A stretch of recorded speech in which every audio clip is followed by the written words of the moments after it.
Everyone, I am doctor रेखा प्रजापत।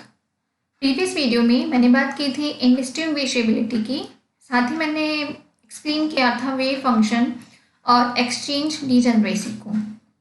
आज के इस वीडियो लेक्चर में मैं एक्सप्लेन करूँगी Bose Einstein statistics and it's distribution law. Means मैं आज बात करूँगी बोस-आइंस्टाइन सांख्यिकी एवं वितरण नियम की। तो सबसे पहले 1924 में सत्येंद्र नाथ बोस मीन्स SN बोस ने एक स्टैटिस्टिक्स की डिस्कवरी की थी और ये स्टैटिस्टिक्स उन्होंने उन पार्टिकल्स के लिए अप्लाई की थी जिनका सिमेट्रिक वेव फंक्शन होता है, साथ ही वो पार्टिकल्स इनडिस्टिंग्विशेबल होते हैं और उनकी स्पिन 0 और इंटीजर नंबर होती हैं। ऐसे पार्टिकल्स के लिए सबसे पहले सत्येंद्र नाथ बोस ने एक स्टैटिस्टिक्स की डिस्कवरी की थी और साथ ही उन्होंने इस स्टैटिस्टिक्स को यूज़ किया था प्लांक्स डिस्ट्रीब्यूशन लॉ को एक्सप्लेन करने के लिए। बट इसके बाद में आइंस्टाइन ने इस स्टैटिस्टिक्स का जनरलाइजेशन किया था। इसीलिए हम इस स्टैटिस्टिक्स को नाम देते हैं बोस-आइंस्टाइन स्टैटिस्टिक्स। मीन्स ये जो स्टैटिस्टिक्स है इसकी डिस्कवरी तो SN बोस के द्वारा 1924 में की गई थी, बट इस स्टैटिस्टिक्स का जनरलाइजेशन आइंस्टाइन के द्वारा किया गया था। So that's why it is called as Bose Einstein statistics. सबसे पहले मैं यह बात करना चाहती हूँ कि बोस-आइंस्टाइन स्टैटिस्टिक्स के पोस्टुलेट्स की। बोस-आइंस्टाइन स्टैटिस्टिक्स कुछ फंडामेंटल पोस्टुलेट्स को फॉलो करती है, जिसमें particles are identical and indistinguishable. जो पार्टिकल्स हैं वो एक दूसरे के आइडेंटिकल होने चाहिए, मीन्स सर्वसम और अविभिन्न होते हैं। Second one is that the particles do not obey Pauli exclusion principle. Way particle जो कि पॉली एक्सक्लूजन प्रिंसिपल को फॉलो नहीं करते हैं, उन पार्टिकल्स पर बोस-आइंस्टाइन स्टैटिस्टिक्स अप्लाई होगी।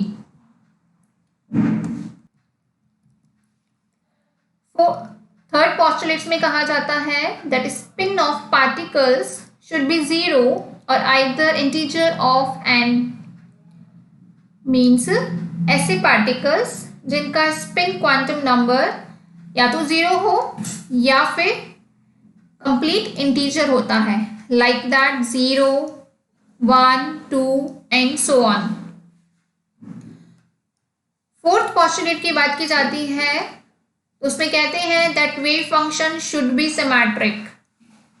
जो तरंग फलन है वह सममित होना चाहिए। And the fifth one says that no constraints for the number of particles in a cell. Means यदि हम एक सिस्टम के लिए एक स्पेस में कोई हम एक सेल कंसीडर करते हैं तो उस सेल में पार्टिकल्स के नंबर पर कोई भी कंडीशन यहाँ पर अप्लाई नहीं होती है। मीन्स हर एक क्वांटम स्टेट्स में जो प्रोबेबिलिटी है वो इक्वल होती है। आगे नेक्स्ट पोस्टुलेट की बात करते हैं कि ऐसे पार्टिकल्स जो कि इन सभी पोस्टुलेट्स को फॉलो करते हैं उन्हें बोसॉन्स कहा जाता है। These particles are called bosons और इसके एग्जाम्पल है like photon, phonon, helium nucleus, meson etc. So Bose Einstein statistics को फॉलो करने वाले पार्टिकल इन पोस्टुलेट्स पर फॉलो करते हैं। Now I am going to explain you about Bose Einstein distribution law. Bose Einstein distribution law के डेरिवेशन के लिए हम सबसे पहले यहाँ पर एक सिस्टम कंसीडर करते हैं, जिसमें हम देखते हैं कि यहाँ पे capital N indistinguishable Bose particles हैं। मीन्स ये जो सिस्टम है यह कैपिटल एन इनडिस्टिंग्विशेबल बोसॉन से मिलकर बना हुआ है। सो अब ये अज्यूम करते हैं कि ये जो सिस्टम है जो कि टोटल n पार्टिकल से मिलकर बना हुआ है, इसमें पार्टिकल्स को हम नंबरिंग दे सकते हैं, जैसे कि n1, n2, n3 मीन्स यहाँ पे बहुत सारे पार्टिकल्स हैं जिनको हमने नॉमिनेट कर रहे हैं n तक। तो अगर हमें इन पार्टिकल्स की एनर्जी बतानी होगी तो n1 पार्टिकल की एनर्जी को डिनोट किया गया है एप्सिलॉन 1 से, n2 पार्टिकल की एनर्जी है एप्सिलॉन 2 और n3 पार्टिकल की एनर्जी है एप्सिलॉन 3। सिमिलरली n पार्टिकल की एनर्जी है एप्सिलॉन n। तो मीन्स हम यहाँ पर ये अज्यूम कर रहे हैं कि epsilon 1, epsilon 2 and so on epsilon n जैसी कांस्टेंट एनर्जी के पार्टिकल्स का नंबर है n1, n2 so on nn, और इनके लिए फेज सेल्स का नंबर है g1, g2, g3 and so on gn। अब हम ये अज्यूम करते हैं कि हमने यहां से एक ग्रुप उठा लिया है जिसको हम नाम दे रहे हैं आयत ग्रुप, और इस आयत ग्रुप में क्वांटम सेल्स का नंबर है gi, और इस ग्रुप में स्मॉल ni इनडिस्टिंग्विशेबल पार्टिकल्स को हमें डिस्ट्रीब्यूट करना है। अब क्योंकि एक सेल में पार्टिकल्स के नंबर पर कोई कॉन्स्ट्रेंट नहीं है,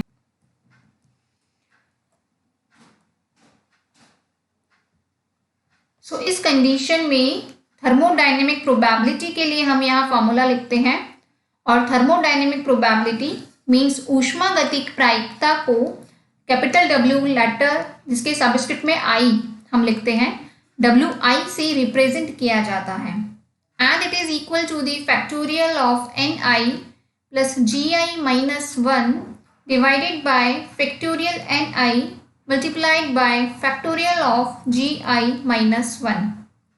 अब क्योंकि हमारे सिस्टम में टोटल कैपिटल N पार्टिकल्स हैं, तो इस कंडीशन में यदि हमें टोटल प्रोबेबिलिटी की वैल्यू हमें निकालनी है तो उस कंडीशन में हम हर एक पार्टिकल के कारण जो प्रोबेबिलिटी है उसका प्रोडक्ट देखते हैं। सो टोटल प्रोबेबिलिटी को हम यहाँ रिप्रेजेंट करेंगे W से, and it is equal to the factorial of n1 plus g1 minus 1 divided by factorial n1 factorial g1 minus 1 multiplied by factorial n2 plus g2 minus 1 divided by factorial n2 factorial g2 minus 1 multiplied by factorial n3 plus g3 minus 1 divided by factorial n3 multiplied by factorial g3 minus 1। अब क्योंकि हम यहाँ देख रहे हैं कि हम हर एक टर्म मतलब कि हर एक particle like n1, n2, n3 के करस्पॉन्डिंग जो टर्म आ रही है उनका हम प्रोडक्ट देख रहे हैं। सो फाइनल हम यहाँ पे इसको लिख सकते हैं that W is equal to the pi I, यहाँ पे क्योंकि हम इन टर्म्स का प्रोडक्ट देख रहे हैं तो इसीलिए हमने यहाँ पे पाई के नीचे सबस्क्रिप्ट में I लिखा है, multiplied by factorial of Ni plus Gi minus 1 divided by factorial of Ni factorial of Gi minus 1। Pi I जो कि डिफरेंट टर्म्स के प्रोडक्ट को यहाँ पर डिनोट करता है। अब क्योंकि Ni और Gi की वैल्यू बहुत ज़्यादा होती है सो इसीलिए अभी हमारे एक्सप्रेशन में जो टर्म आ रही थी ऊपर वाली इक्वेशन में like Ni plus Gi minus 1 और Gi माइनस 1 उनको हम इस फॉर्मेट में लिख सकते हैं क्योंकि Ni और Gi की वैल्यू बहुत ज़्यादा है। So Ni plus Gi minus 1 will be almost equal to the Ni plus Gi, means यहाँ पे हम 1 को नेग्लेक्ट कर रहे हैं, and Gi minus 1 will be almost equal to the Gi। So जब हमने n और Gi की हायर वैल्यूज़ के लिए इस कंडीशन को अप्लाई किया तो ये इक्वेशन नंबर 2 हमें इस फॉर्म में मिलती है, इक्वेशन नंबर 3 की फॉर्म में। like w will be equal to the pi I factorial of ni plus gi divided by factorial of ni factorial of gi। अब नेक्स्ट स्टेप में हमने इक्वेशन नंबर 3 का लॉगरिथम लिया है, लाइक बेस ई के साथ में log of base e w will be equal to the summation of log of base e factorial of ni plus gi minus summation log of base e factorial of ni minus summation log of base e factorial of gi।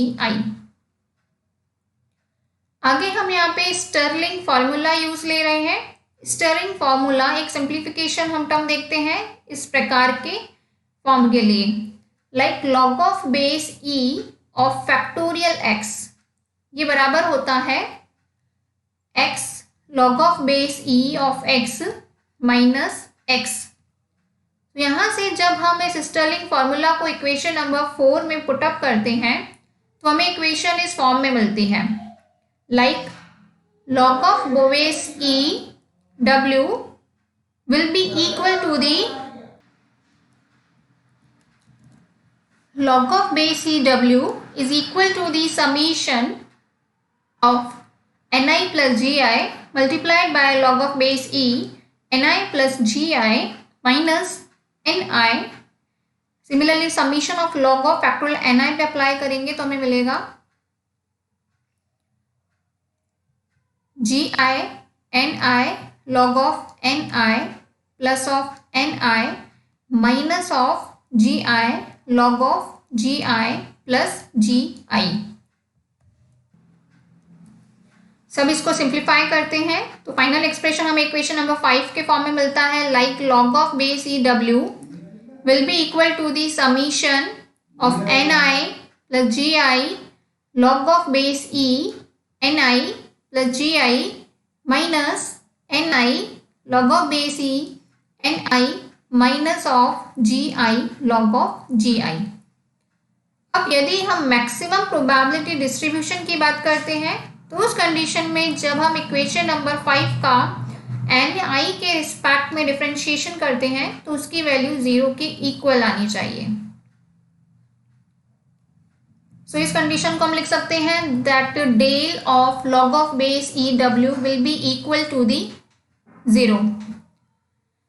So जब इस equation number 5 का ni के respect में differentiation करते हैं तो हमारी equation हो जाएगी that del log of base e w is equal to the summation of i, जब हम इस टर्म का डिफरेंशिएशन करेंगे तो log of ni plus gi upon ni multiplied by del of ni।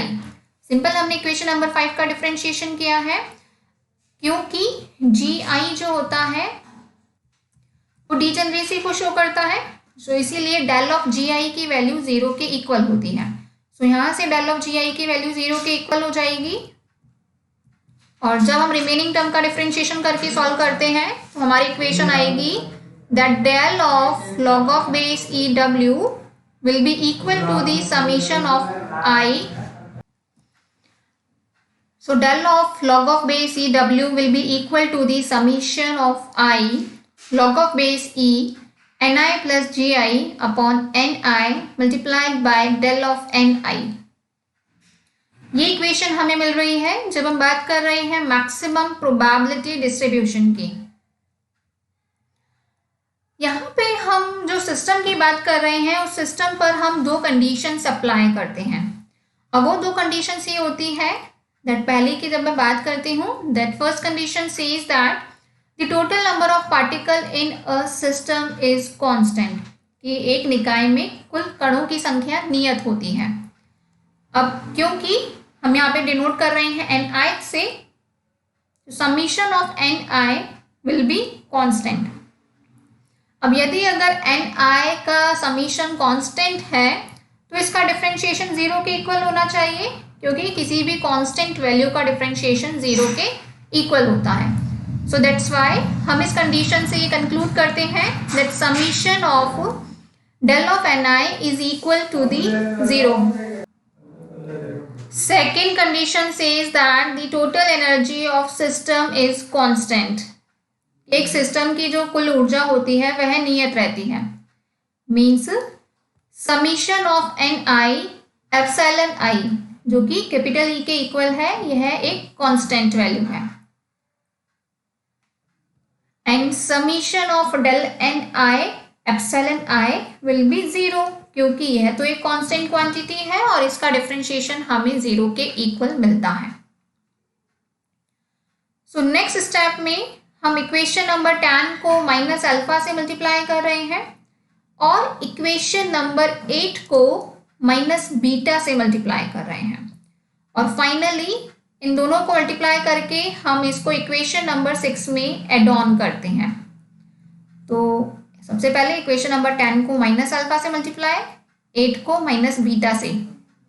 So final expression हमें मिलता है that summation of i log of base E N I plus ji I divided by N i minus of alpha minus of beta epsilon i multiplied by del of N I is equal to the zero.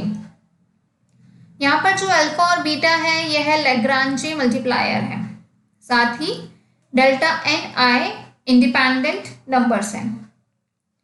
सो यहाँ से जब हम इस equation number 11 को हम इस format में लिख सकते हैं, क्योंकि डेल्टा एन आई के फॉर्मेट में हम देख रहे हैं. तो फाइनल एक्सप्रेशन हमारा हो जाएगा that log of base E N I plus ji I divided by N i minus of alpha minus of beta epsilon i is equal to the zero. जब हम इस इक्वेशन को यहां से रीअरेंज करते हैं तो हमें इक्वेशन मिलती है that log of base E N I plus ji I divided by N I is equal to the alpha plus beta epsilon I.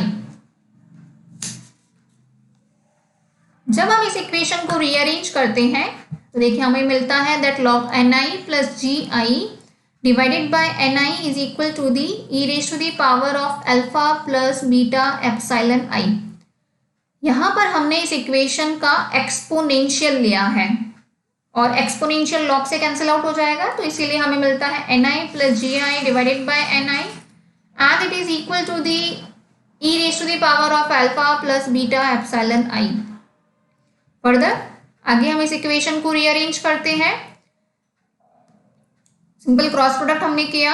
So N I plus ji I is equal to the N I E raise to the power of alpha plus beta epsilon I. यहां से हम N आई को common ले सकते हैं right side में ले जाके. So N I into E raise to the power of alpha plus beta epsilon I minus 1 is equal to the ji I. जब हम इस इक्वेशन को रीअरेंज करते हैं तो हमें फाइनल एक्सप्रेशन मिलता है that n I is equal to the ji i upon e raise to the power of alpha plus beta epsilon I minus 1. तो यहाँ से हम देख सकते हैं कि हमें आयत सेल में डिस्ट्रीब्यूट होने वाले पार्टिकल्स का नंबर मिल रहा है और उसको हम इस फॉर्मूले से कैलकुलेट कर सकते हैं. तो इस इक्वेशन को हम कहते हैं बोस-आइंस्टाइन डिस्ट्रीब्यूशन लॉ. इस इक्वेशन में हम देख सकते हैं that beta is equal to the 1 upon K T, जहां पर के जो है यह एक बोल्ट्जमैन कांस्टेंट है and i upon g i को ऑक्यूपेशन इंडेक्स कहा जाता है, जिसे हम हिंदी में कहते हैं अधिष्ठान सूचक. तो इस प्रकार से आज के इस वीडियो में हमने बात करी है बोस-आइंस्टाइन स्टैटिस्टिक्स की और उसके लिए हमने एक डिस्ट्रीब्यूशन लॉ डिराइव किया है. Thank you so much.